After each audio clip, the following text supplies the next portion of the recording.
जेव्हा आपण सनस्क्रीन घेतो किंवा मॉइश्चरायझर जे काही आपण घेतो स्किन टोननुसार, तेव्हा ते घेताना आपण एक्झॅक्टली कोणत्या गोष्टी समोर ठेवल्या पाहिजेत? कारण का आजकाल इतके प्रोडक्ट्स आहेत, इतके आपण ॲडव्हर्टाइजमेंट बघतो.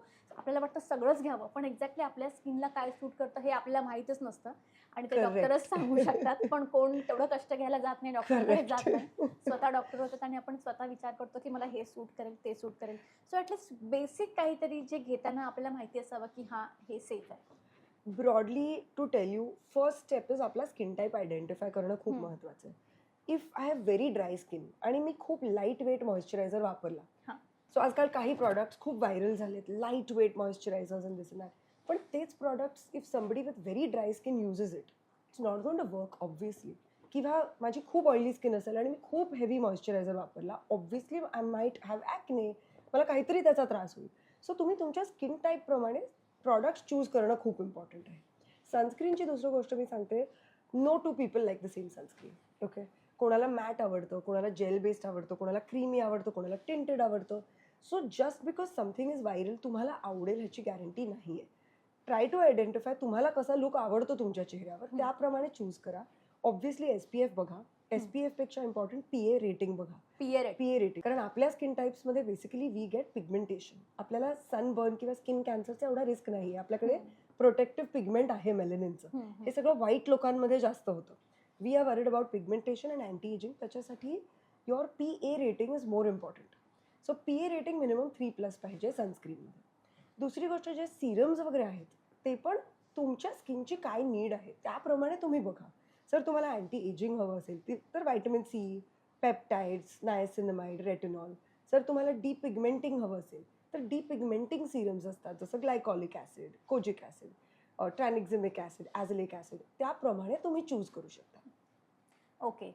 सो डॉक्टर तन्वी वैद्य, आता मला सांगा, की दिवसा आपण स्किनला कशा पद्धतीने कॅरी करू शकतो? काय आपण दिवसा आपण काय यूज करायचं? नाईट केअर आपलं कसं असावं? जेणेकरून तुमचं जे ब्युटी सिक्रेट आहे ते सुद्धा आपल्या प्रेक्षकांना कळेल फ्रीमध्ये. ओके. सो जर आपल्याला एक बेसिक मॉर्निंग रुटीन हवं असेल, बेसिकली तुम्हाला काय करायचं आहे, फेस वॉश, एखादं सिरम, मॉइश्चरायझर आणि सनस्क्रीन. ठीक आहे. जे सिरम आहे तुम्ही इदर व्हिटॅमिन C किंवा नायसिनामाइड हे सिरम चूज करू शकता. जर तुमची स्किन खूप ॲक्ने प्रोन असेल, म्हणजे पिंपल्स होत असतील किंवा स्किन खूप सेन्सिटिव्ह असेल, तर व्हिटॅमिन C नका वापरू, मग नायसिनामाइड वापरा. जर असं काही इश्यू नसेल सेन्सिटिव्हिटीचा, तर डेफिनेटली व्हिटॅमिन C तुम्ही वापरू शकता. ऑफकोर्स ॲज आय सेड, त्यावरून मॉइश्चरायझर आणि सनस्क्रीन. रात्री जस्ट फेस वॉश, एक सिरम आणि मॉइश्चरायझर. कोणतं सिरम? अँटी एजिंग हवं असेल तर रेटिनॉल किंवा पेप्टाइड. डिपिगमेंटिंग हवं असेल तर azelaic acid, tranexamic acid, kojic acid, any of this. हे रात्री अगेन त्यावरून मॉइश्चरायझर आलाच पाहिजे. So thanks for the free tips. So doctor Tanvi, बरेच वेळा काय होतं, की आफ्टर 30 कितीही महागाचं फाउंडेशन लावा, तुमच्या चेहऱ्यामध्ये बदल होत जातात, स्किन लूज होत जाते, सगळं काही आहे ते बाहेर येतच. सो सगळे ॲडवाईस करतात, की रेटिनॉल यूज करा, रेटिनॉल यूज करा. तर ते रेटिनॉल एक्झॅक्टली कसं यूज करायचं आहे, किती वेळा यूज करायचं आहे? कारण का बरेच जण असं फक्त ऐकतात आणि स्वतःच यूज करतात. तर मला असं वाटतं त्याला पण काहीतरी टिप्स असतील. डेफिनेटली. आणि हे खूप सांभाळून वापरावं. कारण रेटिनॉल इज समथिंग ज्याने तुमची स्किन खूप ड्राय आउट होऊ शकते. ओके. जर तुम्ही डिरेक्टली रोज स्ट्रॉंग स्ट्रेंथ रेटिनॉल वापरायला लागलात तर स्किन ड्राय आउट होऊ शकते.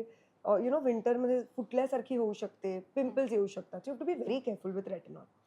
One more thing is, pregnancy आणि ब्रेस्ट फिडिंगच्या वेळेला रेटिनॉल सेफ नसतं.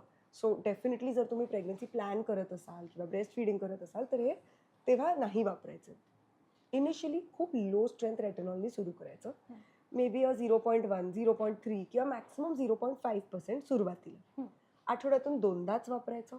एवढूसं वापरायचं फुल फेस अँड ओके. नेकसाठी. एक पी साइज्ड अमाउंट आम्ही पण ते म्हणतो. ब्लेंड होतं का? एवढंच आहे. ॲब्सोल्युटली. एवढूसच.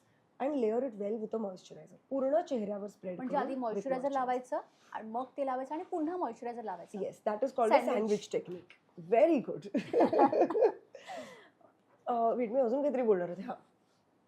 एक प्रॉडक्ट खूप व्हायरल झाला. अगेन मला नावं नाही घ्यायची आहेत, पण एक प्रॉडक्ट खूप व्हायरल झाला. त्याच्या एवढ्या रील झालेल्या, ज्याच्यात एक 1000 dots of retinol, they are applying yellow कलरचं एक असतं ऑल ओव्हर देअर फेस. हां. जिथे लाईन्स दिसतात तिकडे अजून 50 डॉट्स. It's insane. तुम्ही जर तेवढं प्रॉडक्ट लावलं रेटिनॉल, तुमचा स्किन बॅरियर गेला कामातून. म्हणजे जे प्रोटेक्टिव्ह वॉल असते आपल्या स्किनची, त्या वॉलची तुम्ही लिटरली वाट लावताय. So you cannot do that. Retinol खूप कमी वापरायचं, लेअर विथ मॉइश्चरायझर ऑलवेज, आणि लिटरली सुरुवातीला 2 वीक, मग त्याला ऑल्टरनेट डेज करू शकतो, मग डेली करू शकतो, हळूहळू त्याची फ्रिक्वेन्सी वाढवू शकतो, मग त्याची स्ट्रेंथ वाढवू शकतो. तुमच्या स्किनला तो टॉलरन्स ओव्हर टाईम डेव्हलप होतो. But don't rush into anything.